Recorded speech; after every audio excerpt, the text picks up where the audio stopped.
प्रधानमंत्री मोदी के नेतृत्व के लिए वोट किया है। हम अपने संकल्प पत्र के किए गए वादों को पूरा करेंगे।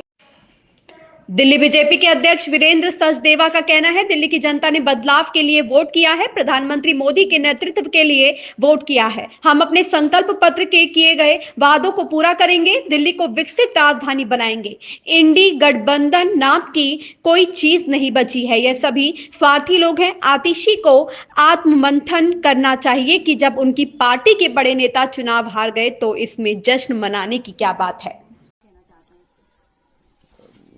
हमने कल दिल्ली की जनता को धन्यवाद दिया है इसके लिए। अब दिल्ली की जनता ने बदलाव के लिए वोट दिया है, माननीय प्रधानमंत्री श्रीमान नरेंद्र मोदी के नेतृत्व के साथ चलने के लिए वोट दिया है।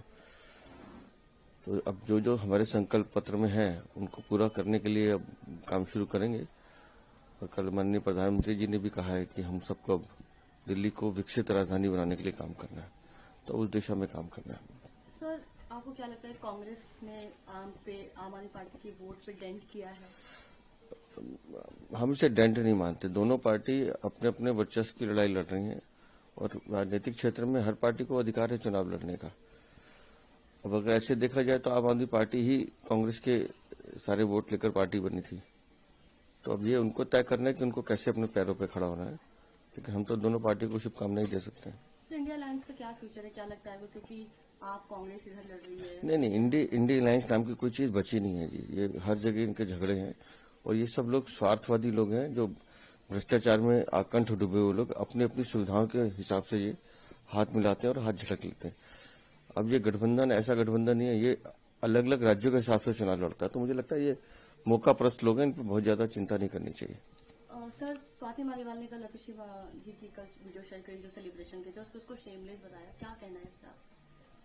अब एक महिला ने दूसरे महिला के लिए टिप्पणी की, मुझे नहीं बोलना चाहिए, लेकिन आतिशी मारलेना को इस बात का एक बार आत्मचिंतन करना चाहिए कि जब उनकी पार्टी के मुखिया और बड़े बड़े धुरंधर जिनको वो अपना नेता मानती हैं वो सब चुनाव हार गए, उसके बाद कितना सेलिब्रेशन करना और किस बात का सेलिब्रेशन करना ये उनको सोचना चाहिए। कल संदीप दीक्षित जी ने भी परवेश वर्मा जी को ट्वीट करके बधाइयां दी कि वो इस कॉन्स्टिट्यूएंसी से जीते, तो एक तरह से कहीं न कहीं वो भी चीज की सराहना कर रहे हैं, तो क्या कहना है?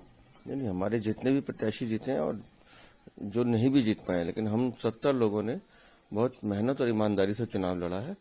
और निस्संदेह राजनीति में इतना शिष्टाचार होना चाहिए कि कोई हारे या कोई जीते, लेकिन आपस में कम्युनिकेशन बंद नहीं होना चाहिए। और क्योंकि सबका लक्ष्य एक ही होना चाहिए कि हम कैसे सोसाइटी और दिल्ली की सेवा कर सकते हैं। सर, लगातार जब भी ऑपोजिशन हारी है और जो सत्ता जीती है उस पर हमेशा ये सवाल उठा है ईवीएम को, बट कल अभी फिलहाल ऐसी कोई बात नहीं आई है, आम आदमी पार्टी की तरफ से कोई ऐसी पीसी नहीं की गई है, सबने अपनी हार स्वीकार करी है, इसमें क्या कहना है? मुझे लगता है सदमे से आने में टाइम लगेगा, एक आध दिन में वो शोर मचाएंगे, उनका स्वभाव है। प्रधानमंत्री जी ने कल शाम को बीजेपी मुख्यालय में जो लोगों को एड्रेस किया आप सभी के सामने, और उन्होंने ये बात कही कि जो सीएजी की जो रिपोर्ट है वो दिल्ली असेंबली में से पहले होगा। ये हम अपनी चुनावी रैली में भी कह चुके थे कि जैसे ही पहली कैबिनेट की बैठक होगी 14 सीएजी की जो रिपोर्ट है वो विधानसभा पटल पर रखी जाएंगी और जितने भी घोटाले हुए हैं उन घोटालों की जांच के लिए एसआईटी का गठन भी किया जाएगा। सर, गवर्नमेंट कब तक फॉर्म होगी विधायक दल की मीटिंग, और सीएम फेस किसको हम मान सकते हैं? अब ये निर्णय तो